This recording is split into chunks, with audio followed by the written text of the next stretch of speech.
privilegio de conocerte cada día más, porque tu amor es grande y tu misericordia, Padre, porque tú fuiste quien nos encontró a nosotros, Padre. No nosotros te buscamos a ti. Tú nos buscaste a nosotros, Padre. Reconocemos y sabemos que cada día necesitamos más de ti, que fuera de ti nada somos, Padre. Te pido por el hermano que va a predicar tu palabra, Padre, que lo utilices como ese instrumento, Padre, tuyo para compartir tu evangelio, Padre. Que esto sea solo para gloria y honra tuya, Padre, y para nada más, Padre. Muchas gracias por este tiempo, por esta noche. Te damos a ti toda la gloria y la honra, siempre y para siempre. Amén. Amén, pues vamos a dejarle lugar a nuestro hermano Luis, por favor.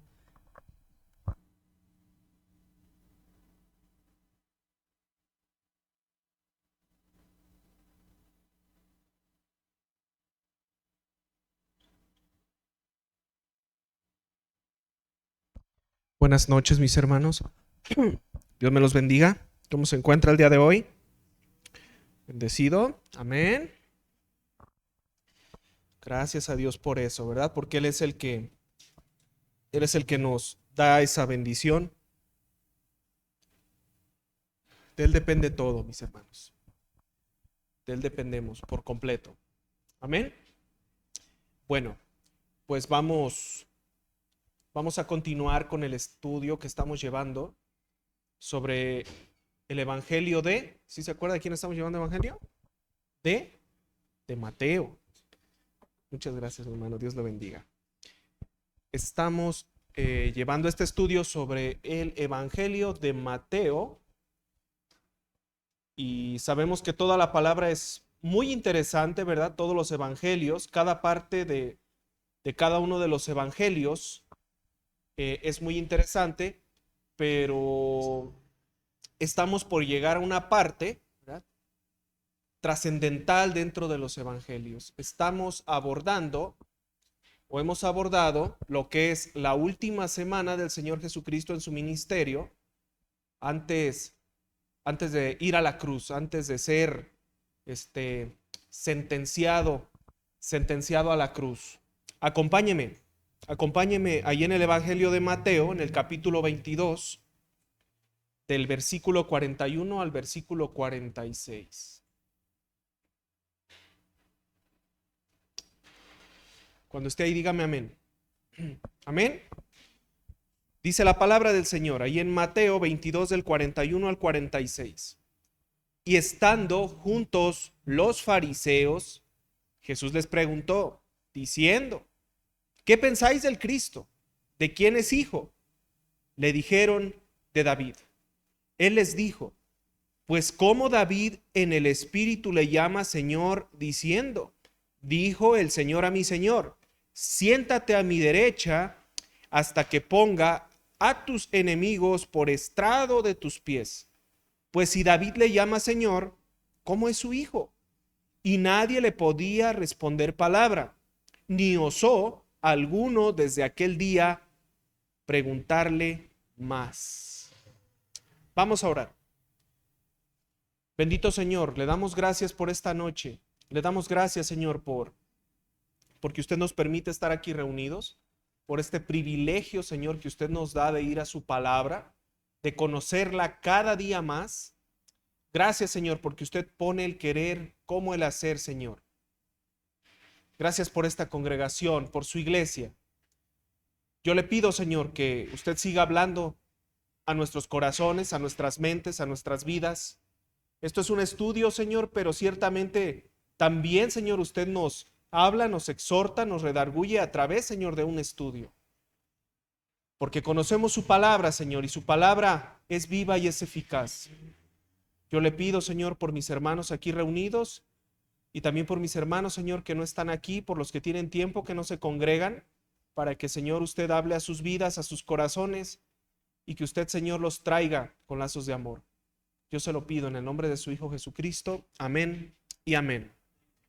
Amén, mis hermanos. Bueno, pues ya estamos ahí, ¿verdad? En el versículo 41 de este capítulo 22, estamos por cerrar el capítulo 22. Y bueno, como hemos dicho, ¿verdad? No venimos aquí a llevar a cabo prédicas como tales. Este es un estudio. Pero en nuestras Biblias, ahí en la parte de arriba del versículo 41, que fue donde leímos, tiene como encabezado, ¿verdad? ¿De quién es hijo el Cristo? En forma de pregunta retórica. ¿De quién es hijo el Cristo? Bueno, pues como mencionábamos, ¿verdad? Ya llegamos al final de este capítulo 22. Y cuando recordamos todo lo que hemos mirado, todo lo que hemos abordado y aprendido en este capítulo, nos encontramos con que gran parte del capítulo transcurrió entre los planes de los herodianos, de los saduceos y de los fariseos en cuestiones o en cuestionamientos al Señor, ¿verdad? Y como mencionábamos, sus cuestionamientos no tenían el propósito de conocer la doctrina del Señor. Ellos no lo hacían para saber qué es lo que realmente pensaba el Señor, conocer su doctrina, su predicación. Sus preguntas estaban básicamente dirigidas para poder hacer que el Señor resbalara, ¿verdad? Que el Señor se cayera en una contradicción o cometiera algo en contra de la ley mosaica, algún comentario, alguna palabra. Eso era lo que ellos buscaban. Ellos no querían realmente conocer lo que el Señor pensaba, ¿verdad? O su predicación acerca de ciertos temas. Ellos lo querían ver caer para poder acusarlo, para poder ridiculizarlo. Y cuando nos vamos a todo lo que hemos mirado de este capítulo 22, nos vamos a dar cuenta de que todo gira alrededor de eso, ¿verdad? Los herodianos, los saduceos, los fariseos, todos tratando de llegar a ese punto. Bueno, si se acuerda, ¿verdad? Cuestionaron al Señor sobre su autoridad para poder limpiar el templo, lo cuestionaron sobre el tributo, sobre la resurrección y también sobre la ley. Fue lo que miramos la semana pasada, este cuestionamiento sobre la ley. Pero jamás lo hicieron porque realmente les importara. Eran preguntas capciosas. Pero la respuesta del Señor a cada una de sus preguntas fue una demostración de su inmensa sabiduría y también del conocimiento que Él tenía de los corazones de estos religiosos malvados. El Señor a cada cuestionamiento que le hicieron, lo contestó de una manera que sobrepasaba cualquier respuesta posible. Los abrumó. ¿Por qué? Porque el Señor demostró esa sabiduría inmensa y también porque Él conocía los corazones de estos hombres. Antes de que ellos se atrevieran a preguntar, el Señor ya sabía de sus intenciones. Bueno, vamos al libro de Salmos. Acompáñeme al libro de Salmos, capítulo 2, del versículo 1 al versículo 3.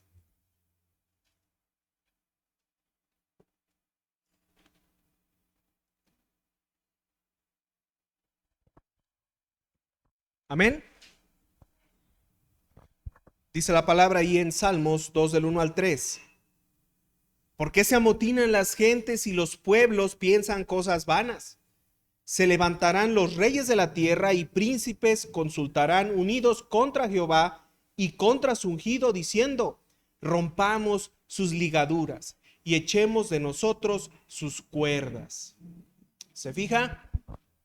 Ya con antelación se nos estaba hablando, ¿verdad?, sobre lo que iba a pasar el Señor cuando viniera, ¿verdad? La oposición por parte de los religiosos de su tiempo, de la gente importante de su tiempo, la cual se iba a reunir para buscar acecharlo. Y nosotros nos damos cuenta, ¿verdad?, que todas las sectas se unieron buscando que el Señor cayera. Era algo que ya estaba anunciado. Y lo que sucede a partir del versículo 41 es algo bien interesante, mi hermano, porque es un cambio en los roles. Es un cambio total en los roles de lo que hemos venido mirando en este capítulo. Ahora no son los religiosos los que se acercan al Señor para preguntarle o para cuestionarle. Ahora es el Señor quien se dirige primero a ellos para preguntarles y para ponerlos a prueba. Y lo hace utilizando una pregunta que aparentemente es demasiado básica para aquellos hombres. Mire, esos hombres podrían haber sido malvados, podrían haber sido astutos, hipócritas, pero eran religiosos con conocimiento de la palabra, no eran cualquier persona. Eran gentes que dedicaban su tiempo completo a estar analizando la ley mosaica y el Pentateuco. Era gente que sabía, que conocía. No era un improvisado. Era gente conocedora. Y la pregunta que el Señor les hace podría parecer demasiado básica para el conocimiento que esos hombres ostentaban. Vamos a 2 de Samuel 7, del 12 al 13. Cuando esté ahí, dígame amén.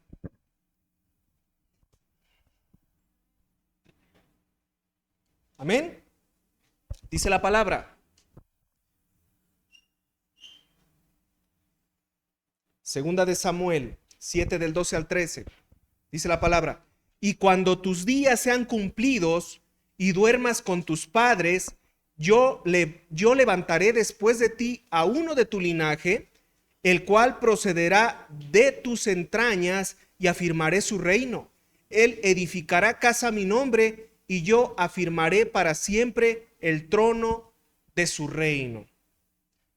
Cualquiera que se dijera judío, y más aún cualquiera que se dijera conocedor de la palabra, sabía, ¿verdad?, que el Mesías, que en griego significa Cristo, descendería del rey David.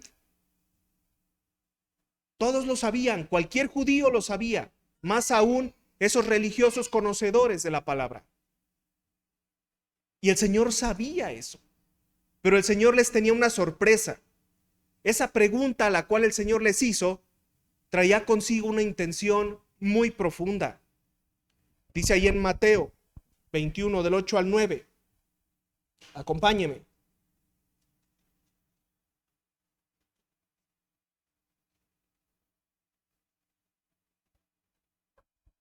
¿Ya está ahí Mateo 21, del 8 al 9?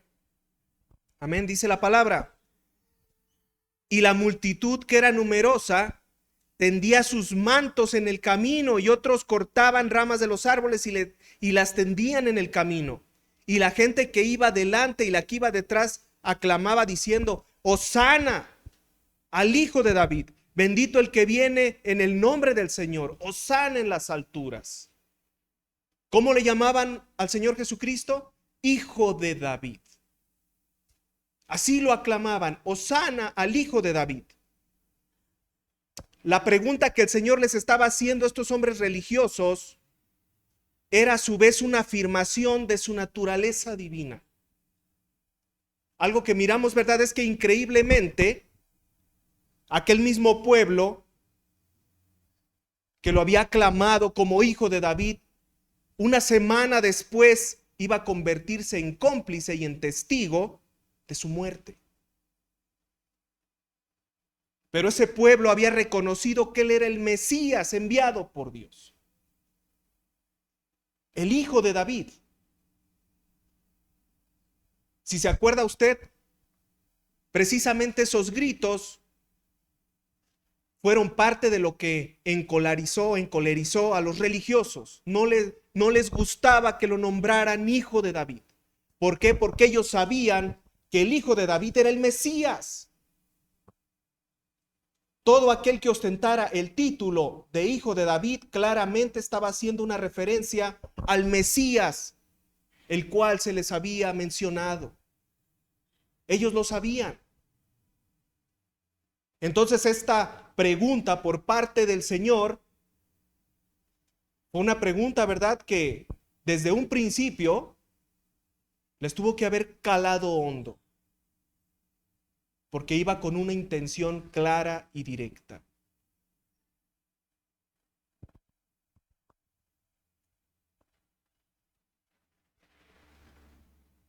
Voy a regresar, yo se lo leo, ahí en Mateo 22 del 41 al 44. Dice, y estando junto a los fariseos, Jesús les preguntó, diciendo, ¿qué pensáis del Cristo?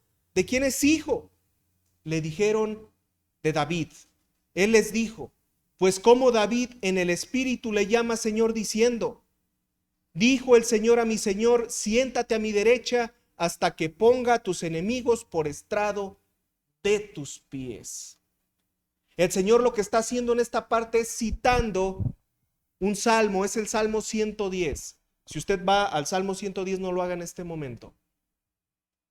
Puede hacerlo en su casa, pero lo que el Señor está haciendo es citarles el Salmo 110, el cual estos hombres seguramente tenían memorizado de principio a fin, lo conocían, pero a pesar de conocer el Salmo, no eran capaces de entenderlo. Nos encontramos, ¿verdad?, con este mismo caso muchas veces en la predicación del Señor, que el Señor les daba las muestras claras y directas de quién era Él, el Mesías. Y ellos, conociendo la palabra, no podían descifrarlo. Quizás por su soberbia se resistían, pero conociendo la palabra, conociendo los salmos y conociendo las profecías, les pasaba de noche, totalmente de noche. Eran incapaces de entenderlo. La declaración de David en este salmo puede resultar muy clara, mi hermano. David está exaltando a dos figuras. Si se fija, vamos, se lo voy a volver a leer. Mateo 22 del 43 al 44 dice la palabra. Él les dijo, pues como David en el Espíritu le llama Señor diciendo, dijo el Señor a mi Señor, siéntate a mi derecha hasta que ponga a tus enemigos por estrado de tus pies. Vemos que David está exaltando a dos figuras, las cuales claramente son superiores a él. Y esto no significa, ¿verdad?, que él tenga dos dioses. Eso no es lo que él está diciendo. Él está hablando de dos señores superiores a él y se está refiriendo al Padre y a aquel que de su descendencia se encarnaría para venir al mundo, al Señor Jesucristo. Dos señores.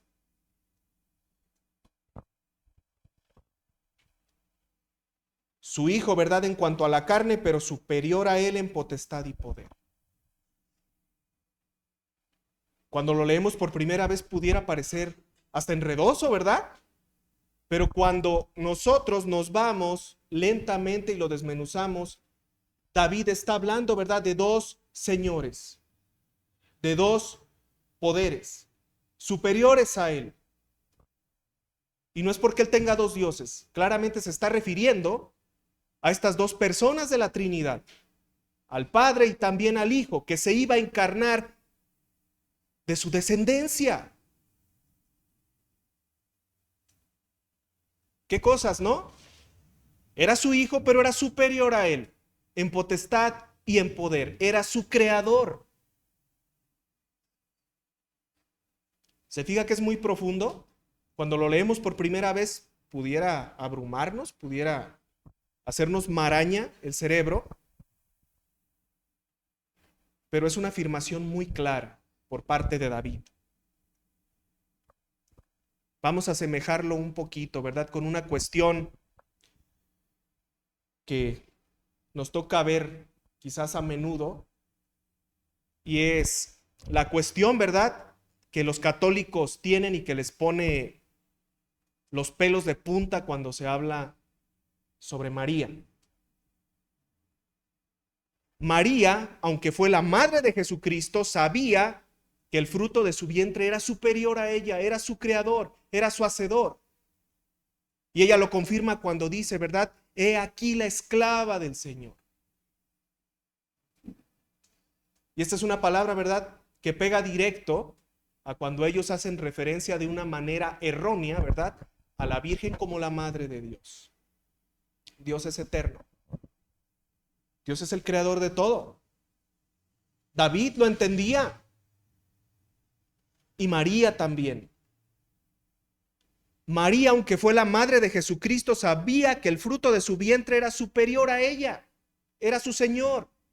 Era su Hacedor. Y más adelante, cuando María va con su prima Elizabeth, Elizabeth se lo reafirma. ¿Sí se acuerda? Vamos a Lucas, capítulo 1 del versículo 39 al versículo 43, para que le quede un poquito más claro. Cuando esté ahí, dígame amén.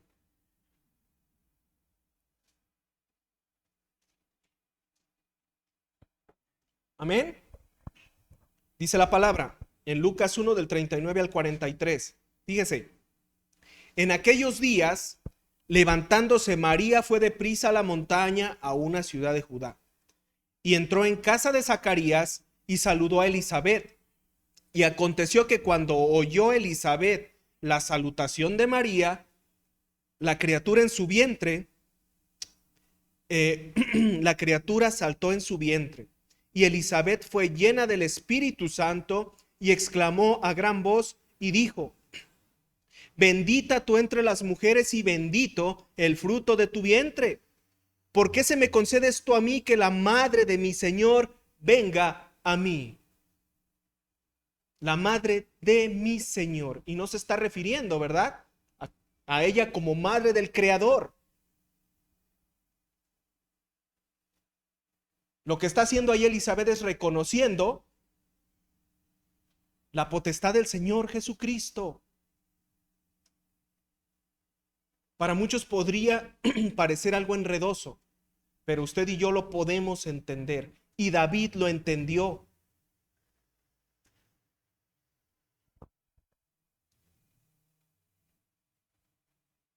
David estaba reconociendo la naturaleza superior de aquel que había de venir a través de su descendencia. Y él ya lo sabía, porque si se acuerda, el Señor se lo había dicho por boca del profeta Natán. El rey David ya sabía que de su descendencia habría de venir aquel al cual se le entregaría un trono eterno. Él lo sabía. Pero los religiosos, aunque conocedores de la palabra, les pasaba de noche. No reconocían al Señor. Su mente, su mirada estaba nublada. Y es por eso que el Señor les tiene que hacer esta pregunta. Y esta pregunta es al mismo tiempo una reafirmación por parte del Señor de su naturaleza.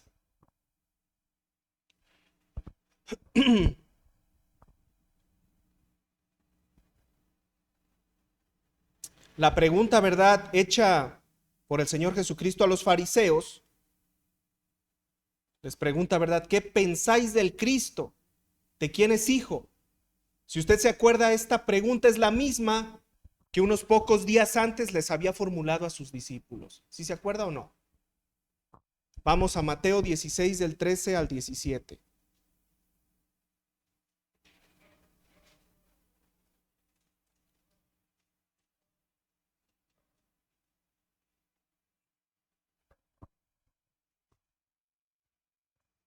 Amén. Mateo 16 del 13 al 17 dice la palabra: viniendo Jesús a la región de Cesarea de Filipo, preguntó a sus discípulos diciendo: ¿quién dicen los hombres que es el Hijo del Hombre? Ellos dijeron: unos Juan el Bautista, otros Elías, otros Jeremías o alguno de los profetas. Él les dijo: ¿y vosotros quién decís que soy yo? Respondiendo Simón Pedro dijo: tú eres el Cristo, el Hijo del hombre, del Dios viviente. Entonces le respondió Jesús: bienaventurado eres, Simón, hijo de Jonás, porque no te lo reveló carne ni sangre, sino mi Padre que está en los cielos. Si usted se fija, es la misma pregunta. La misma pregunta que les hizo a sus discípulos es la misma que les está haciendo a estos hombres religiosos. ¿Qué pensáis del Cristo? ¿Quién es el Cristo? ¿De quién es hijo?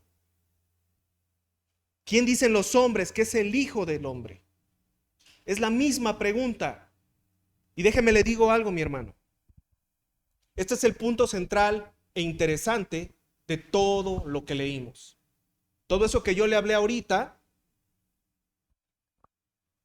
es hermoso conocerlo, ¿verdad? El Señor formuló una pregunta para poner contra la pared a estos religiosos, a los fariseos, porque conocía sus corazones y el Señor, ¿verdad?, los dejó sin palabras. Cerró con broche de oro el capítulo. Pero lo más importante, el punto medular de todo esto que leímos es una pregunta. ¿Quién es el Señor Jesucristo? ¿Quién dicen que es? ¿Quién es? Esa es la pregunta más importante en la historia de la humanidad, mi hermano. Es la pregunta más importante. No es cuánto tiene el universo de existir, o cuánto tiene la tierra, o cuánto tiene el ser humano de haber, o cuánto tiene la vida en este planeta. La pregunta más importante para nosotros como seres humanos es esa. Porque dependiendo de la respuesta depende también del futuro de nosotros como seres humanos, como hombres, como mujeres. Dependiendo la respuesta que se dé, es donde se va a pasar la eternidad. Es por eso que le digo, esa es la pregunta más importante que usted le puede hacer a una persona. ¿Y cómo nos van a contestar, mi hermano, si no les predicamos? ¿Y cómo sabrán si no se los mostramos? ¿Y cómo vendrán si nosotros no vamos? Entonces, de muchas formas también nosotros tenemos que ver en esa pregunta.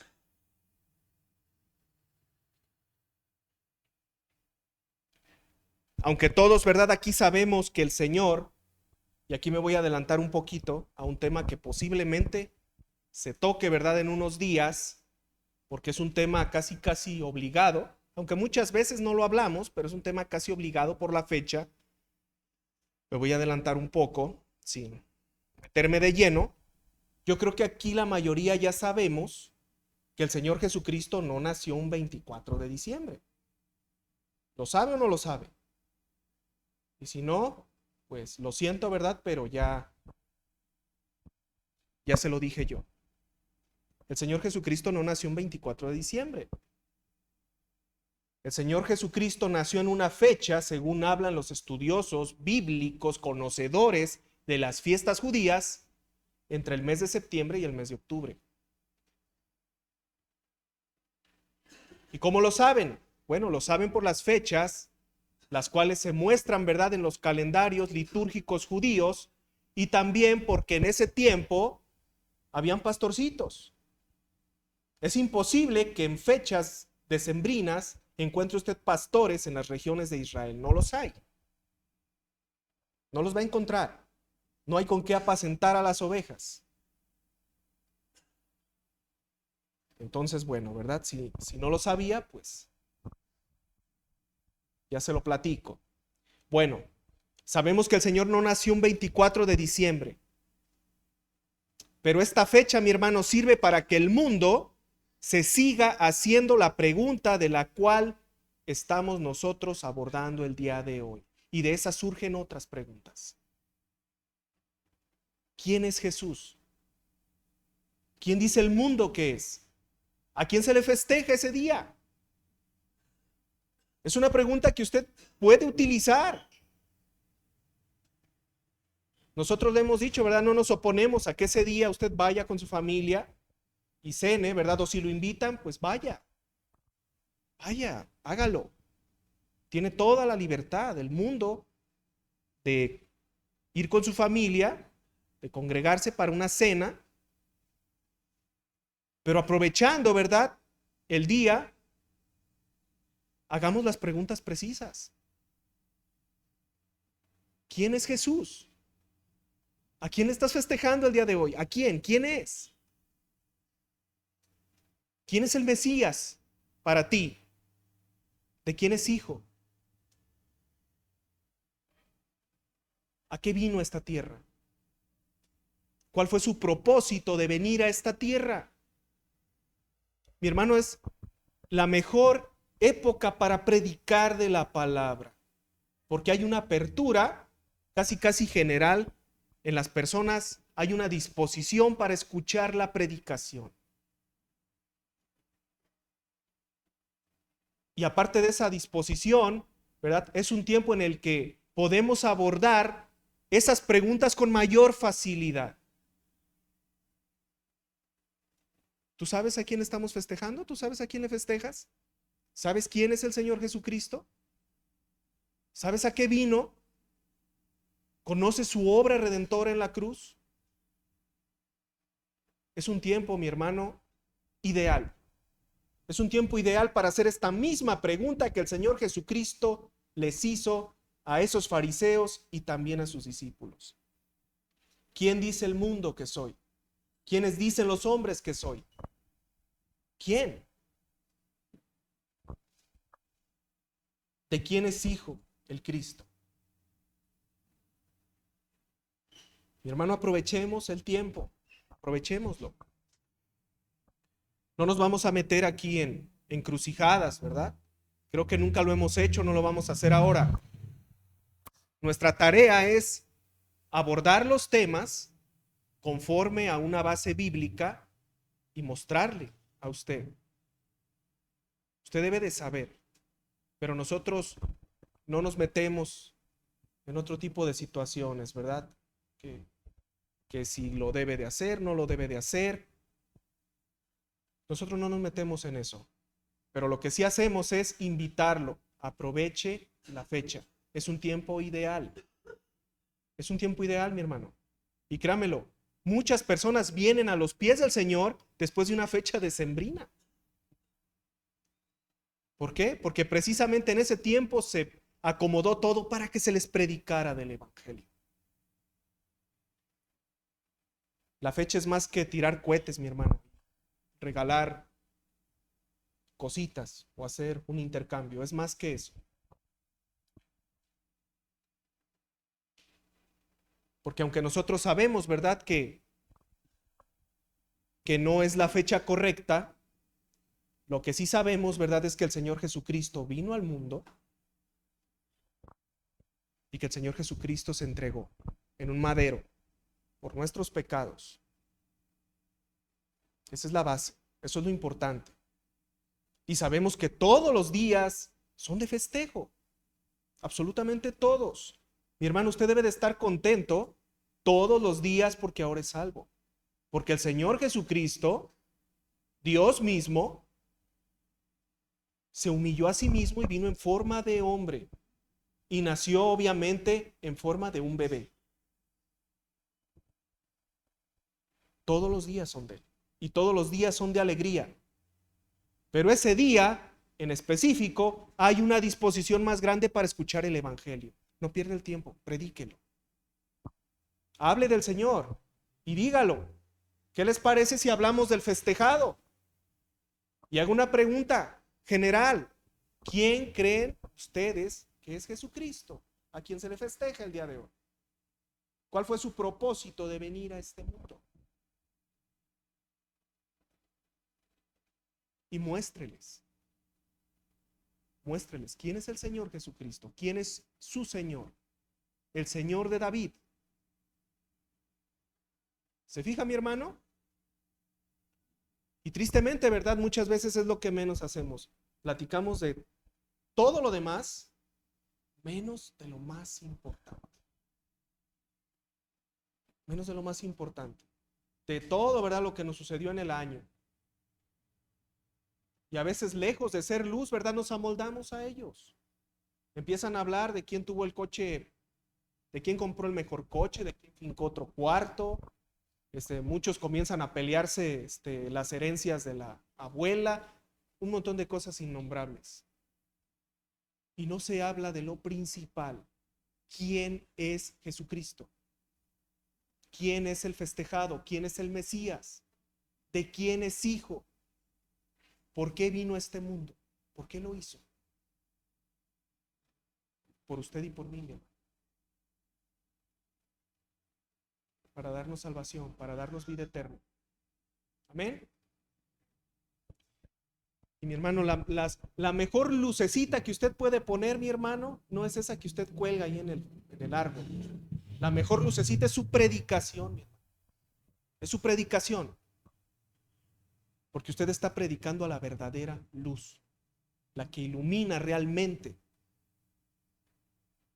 Entonces, si se fija, esta pregunta del Señor Jesucristo es una pregunta confrontativa hacia esos hombres. Los está confrontando, pero al mismo tiempo el Señor les está mostrando su naturaleza. Bueno, ustedes dicen, ¿verdad?, que el Mesías es el hijo de David. Bueno, pues quiero recordarles que hace una semana, cuando yo entré a Jerusalén, me gritaban en la calle, Hosana, Hosana al hijo de David, por si no se dieron cuenta, por si les pasó de noche. Bueno, pues ahora ya saben, ¿verdad? Ya saben quién soy. Ahora conocen mi naturaleza. Ahora ya lo saben. ¿Y qué dice? Se quedaron callados. Y de ahí para adelante no hubo más preguntas. No hubo más. ¿Por qué? Porque el Señor les había dicho lo que tenían que saber. Y se acabó. Qué interesante, ¿se fija? Qué interesante.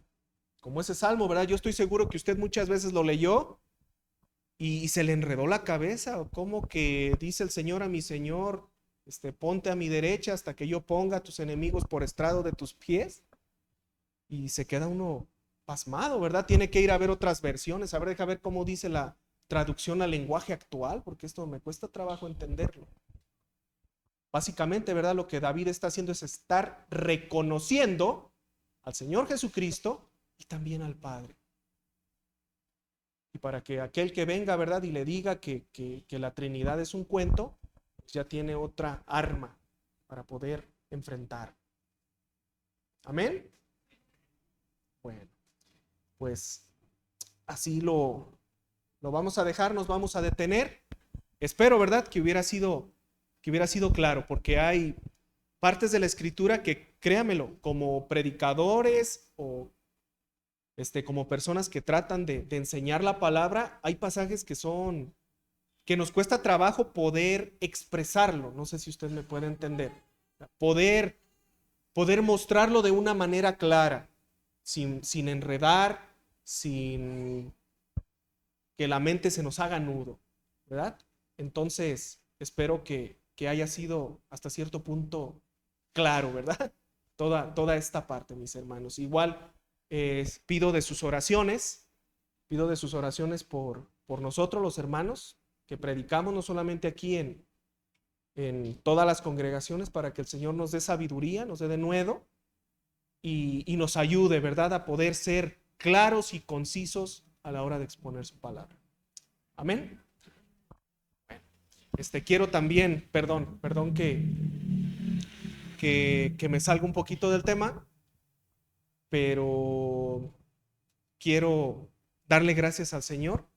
Hoy cumplimos años de casados, mi esposa y yo, y le doy muchas gracias al Señor por su misericordia, por su bondad, por la manera en cómo Él, pues, ha obrado, ¿verdad?, en nuestro matrimonio y pues bueno, ha habido ahora que están de moda los tamales, ¿verdad?, en esta época, pues ha habido de todo, ha habido de manteca, de chile, de azúcar, ha habido de todo,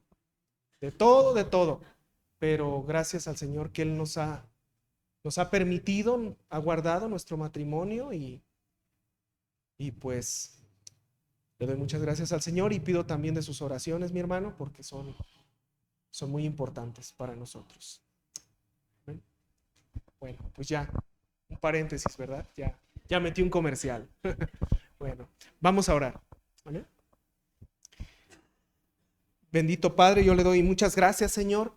Le doy gracias por este tiempo, Señor. Le doy gracias por su palabra, que es hermosa.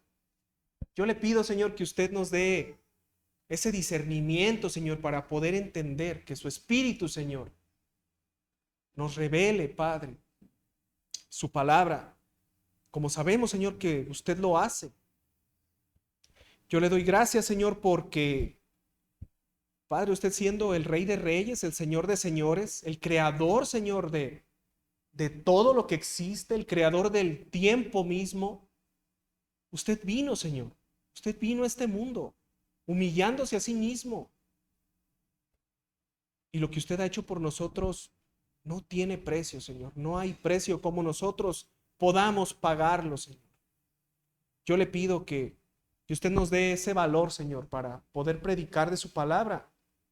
Porque ¿cómo van a preguntar, Señor, si nosotros no les exponemos? ¿Cómo van a conocer de usted si nosotros no se los mostramos? Yo le pido, Señor, que usted nos dé ese valor para predicar de su palabra, que aprovechemos este tiempo donde prácticamente todo gira alrededor de la fecha y podamos ser valientes y tomar la batuta y preguntar y exponer sobre usted, sobre su obra, Señor. Yo se lo pido y le doy muchas gracias, Señor, por este tiempo y porque usted me permite predicar de su palabra, Señor. Yo le doy gracias en el nombre de su Hijo Jesucristo. Amén y amén.